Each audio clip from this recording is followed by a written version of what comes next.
Hello, everyone. My name is Andrew. And my name is Anna. And you're listening to the Culips English podcast. Hello, listeners. Welcome back to Culips. You're listening to Chatterbox, which is our series for intermediate and advanced English learners that features natural, unedited conversations between native speakers about an interesting topic. Today, I'm joined by my co-host, Anna. Hello, Anna. Hi, everyone. And hello, Andrew. I hope you're all doing very well. Anna, it's good to be back here with you again. We took a couple of months off during the summer to recharge our batteries during the summer and actually into the fall as well. But we're back now. And I'm excited to start recording more great Chatterbox episodes with you again. Absolutely. So, Andrew, I know that our listeners know all about how you spent your summer, but they probably don't know too much about how I spent the last few months. Yeah, and I don't want to bore everybody with the details about my summer again, so I thought we could focus on what you did, Anna. And, I follow your Anna with two N's Instagram account, and you posted a couple of stories, couple of pictures from what you got up to during the summer. But other than that, I don't really know what you did. So I thought we could catch up during this episode. And if you don't mind letting us know about what you've been up to for the last little while, I think that would be great.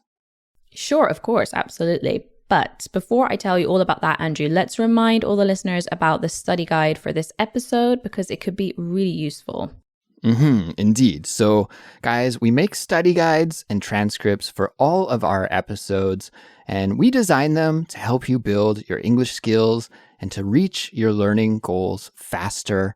So to become a Culips member and get unlimited access to all of our study guides, plus some fantastic bonuses like invitations to our monthly live streams and more, just visit culips.com, our website, and you can sign up.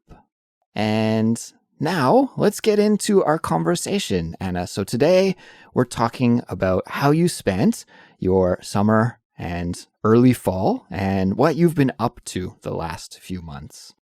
So, Anna, I'll let you take it away. What'd you get up to over the last little while?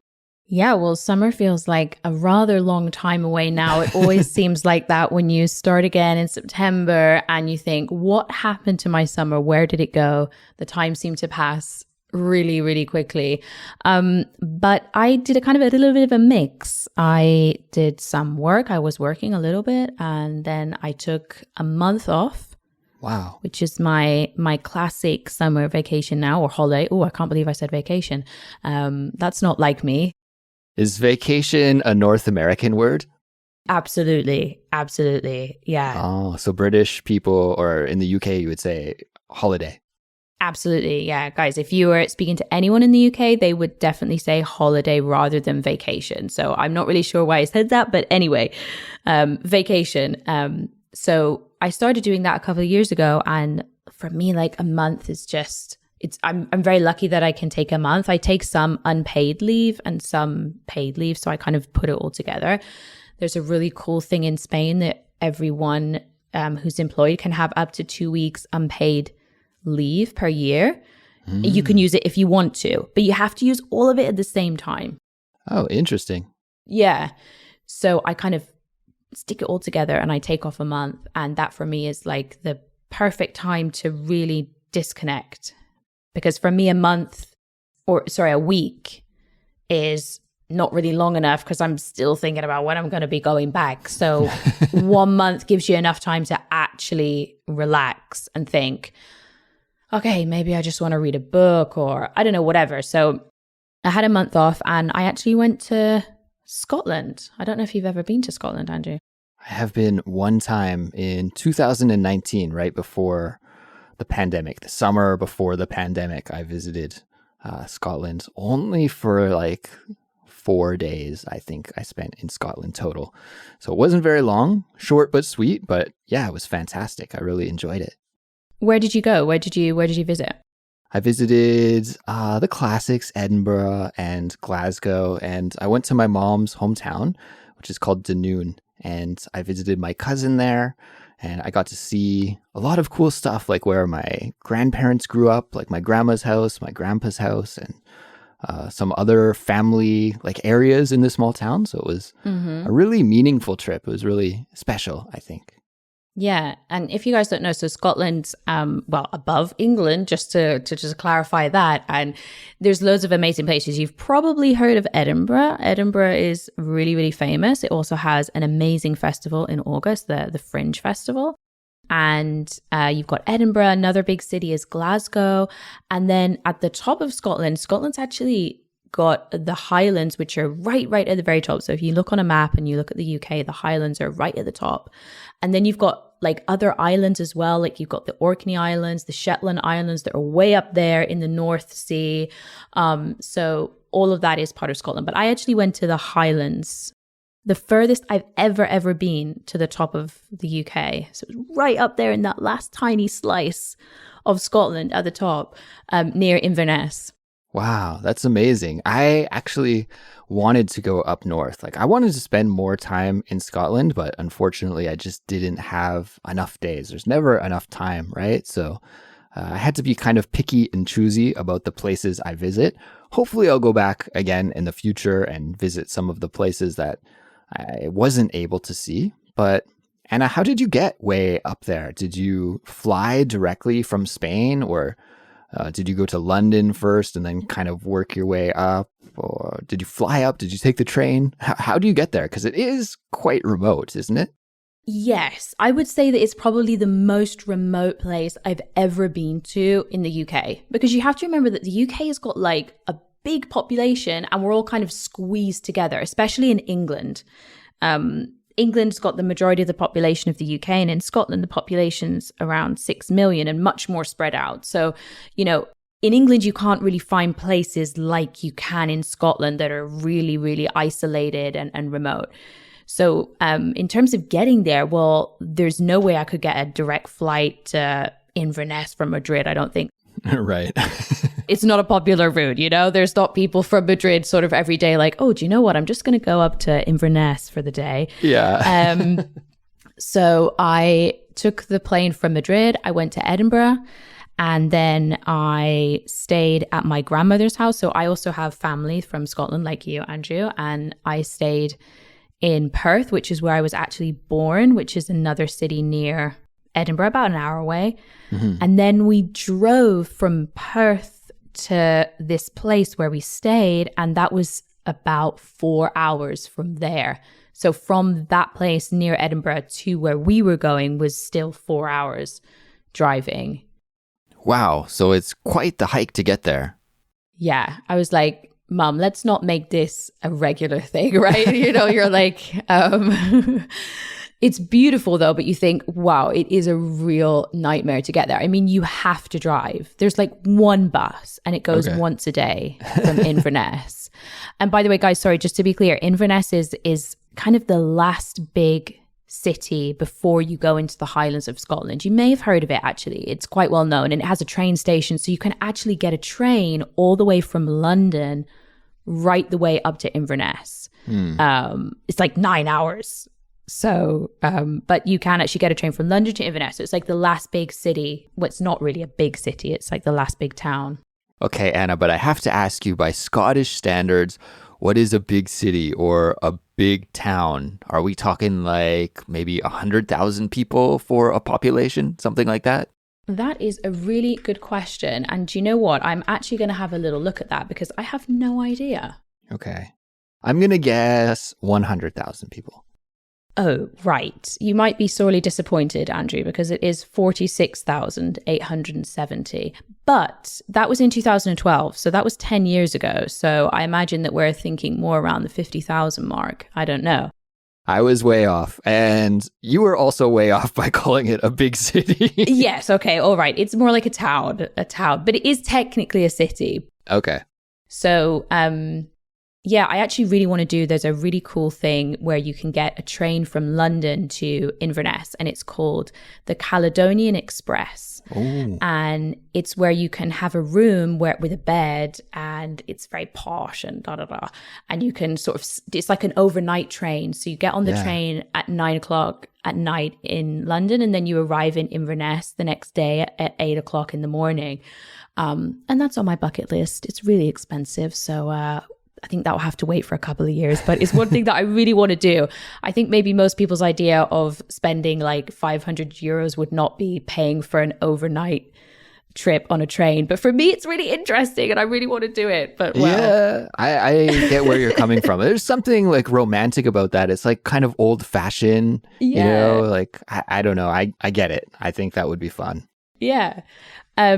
So I went to the Highlands of Scotland, and I guess maybe some of you might be thinking like Outlander, like, you know, in the middle of nature. And it was exactly like that. Like, it's so beautiful, the landscape, and it's really hard to compare it. In fact, there's no other landscape that I've seen that's similar. I haven't seen many places in the world, but there's something really special about Scotland. As you said before, Andrew, there's just something like special about that place. And I went specifically to an area which is the northwest of the Highlands, which is, it has mountains. And so I did a lot of hiking, and it's just so peaceful as well. Like, it's one of those places where when there's no noise, there is actually no noise. Right. That's really interesting because I think a lot of our listeners maybe haven't experienced that, because here in Asia, it's pretty hard to get out by yourself. Like, there's kind of civilization everywhere. Even when you're like hiking, there's other people, and you can find some solitude sometimes, but it's hard. And then like in other countries that I've been to, other Asian countries, or especially hotter countries, tropical countries, even if you're in nature or you're like out there by yourself, because it's so hot, there's like bugs making noises and birds singing all the time, and it's never truly quiet. But I think maybe what you've experienced, and I've experienced some of the same thing in Canada, especially in northern Canada, where you're really out there by yourself. It's like dead quiet, and it's a little bit eerie, but a really cool experience.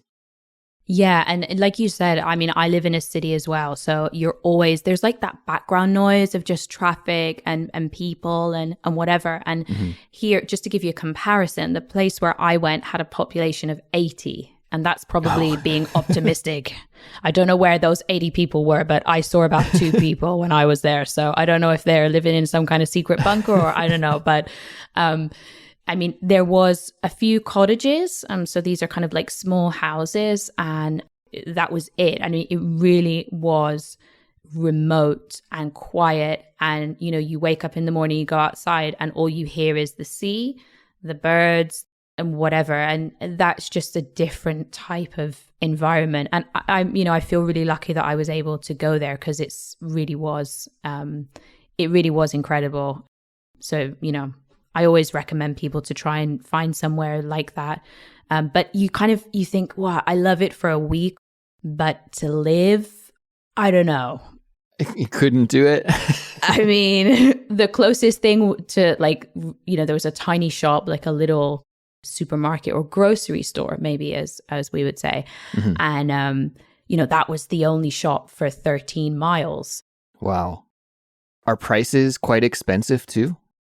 It is a little bit expensive. And the another thing to say as well is this is really popular. Like, tourism in this part of Scotland is really popular because they have there's this thing called the 500-mile something, I can't remember, which is a route of roads that kind of go 500 miles around around Scotland, the top of Scotland, in that Highlands thing. So it's loads of tourism. It can be a little bit expensive, but it's not outrageously expensive. But yeah, I mean, you've got that little shop. It closes at 6. And if you need some pasta or something like that, well, you know, you're a little bit screwed. So it's a way of life. I mean, I think living there would be a very different feel, but to go on holiday, it was just, you know, incredible, really, really incredible. And was there any specific reason that you chose to go there?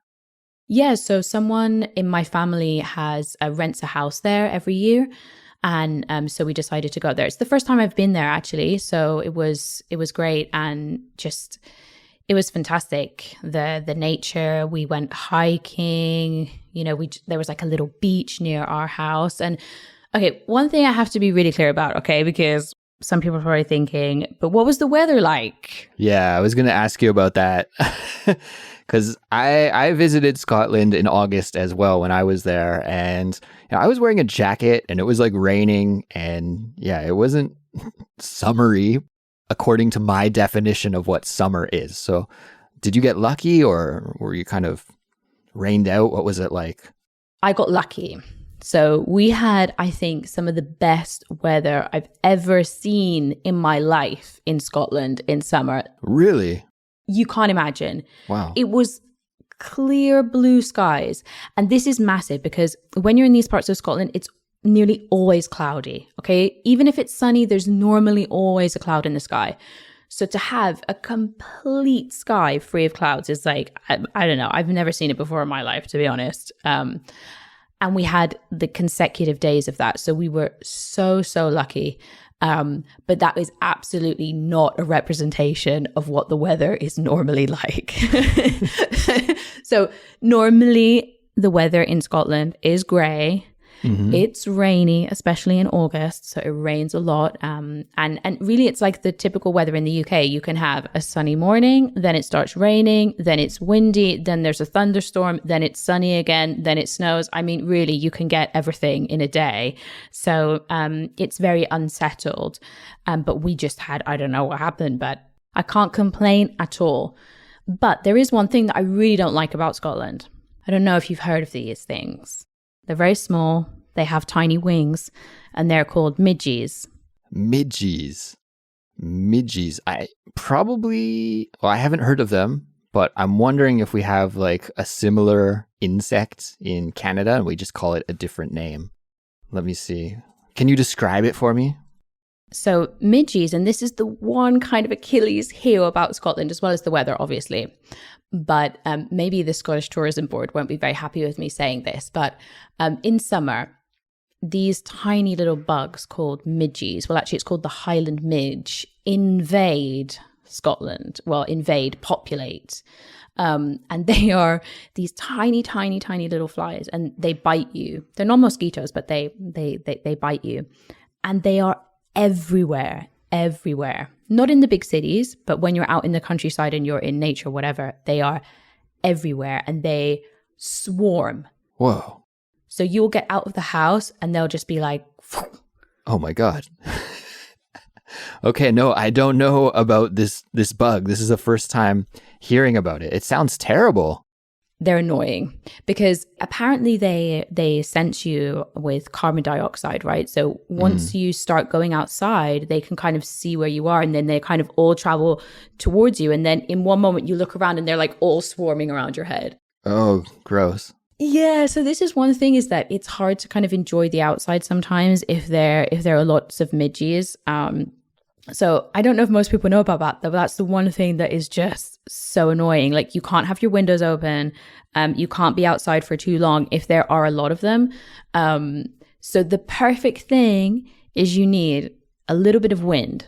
Okay. Because if there's even a tiny bit of wind, the midges can't fly and they can't like attack you and basically eat you.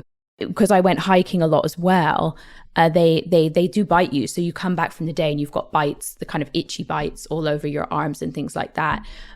But the worst thing is that when we were hiking, and these were some of the most difficult hikes I've ever done in my life, the worst thing is that you had to keep walking because if you stayed still, you get like surrounded by a cloud of these tiny little human blood eaters. And so you had to keep walking, and it was so hard because it was a really difficult hike, but we couldn't take a break. So we just had to keep walking to get away from these things. So fun fact about Scotland there. And I've got one final question here that I'd like to ask you about, and that is about food. So I guess I have two questions. First is like, is there a distinction between English food and Scottish food? And second, is there any like local specialty food that you ate when you were in the Highlands? Like, is there anything unique just to the Highlands that you tried? I'm probably going to do it a disservice here, but I mean, yeah, there's similar dishes that we have in England and Scotland. Probably the most famous Scottish dish is haggis.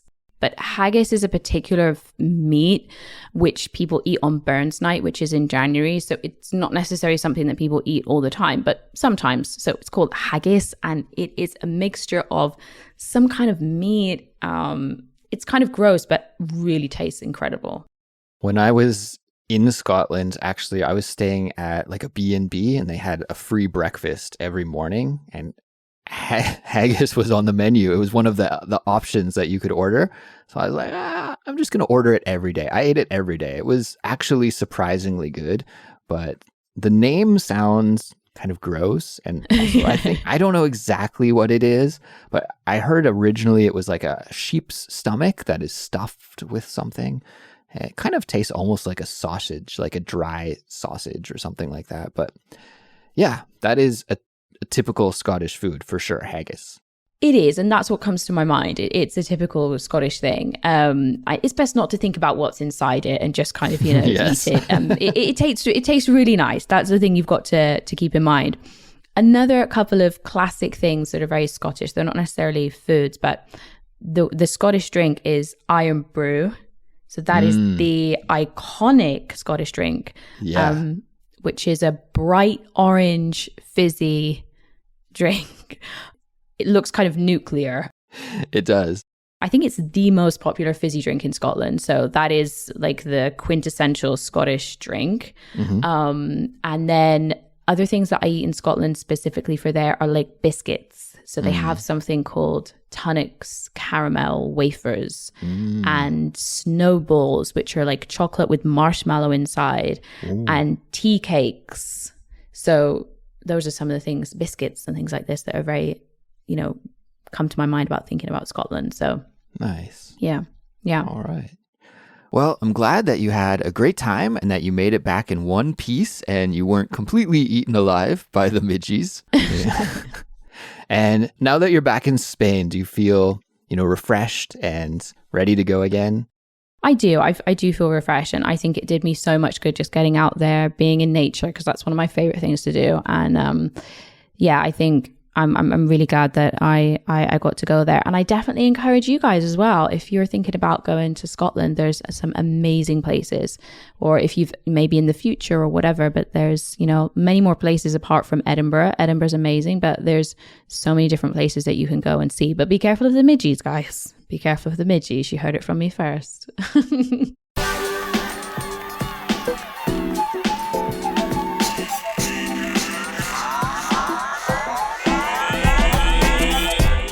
Well, Anna, thank you for telling us all about your trip. And like I said, we're happy to be back and recording some more brand new Chatterbox episodes with you. But listeners, I think for today, that will bring us to the end of this episode. So thank you for listening, and congrats on getting some English listening practice in today.